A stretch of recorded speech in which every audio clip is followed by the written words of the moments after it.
পাইছো?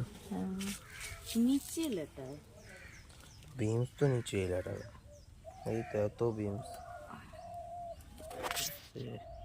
সবুজ সবুজ সব ভালো লাগছে কত। এদিকে আবার পুঁই শাক হচ্ছে, পুঁই শাক, ওদিকেও একটা ইয়ে হয়েছে ফুল গাছ। সবজি নাই, সবজি এখন সময় নেই, সব ঘর বাগানে সবজি। আম গাছ, ফুল দেখো গাছে, ফুলগুলো নিয়ে যাই ব্যাগের মধ্যে ধুয়ে ঠাকুরকে দেবো। চিকচিকা আনি নেই, এত যে ফুল হয়েছে আমি তো জানি না, আমার বললো কারেতে এবারে ফুল হয়েছে গাদা তুলে নিয়ে আসতে পারে না। আমার ওই বাড়িতে তো ফুল টুল অত নাই, গাছ দুটো লাগাইছি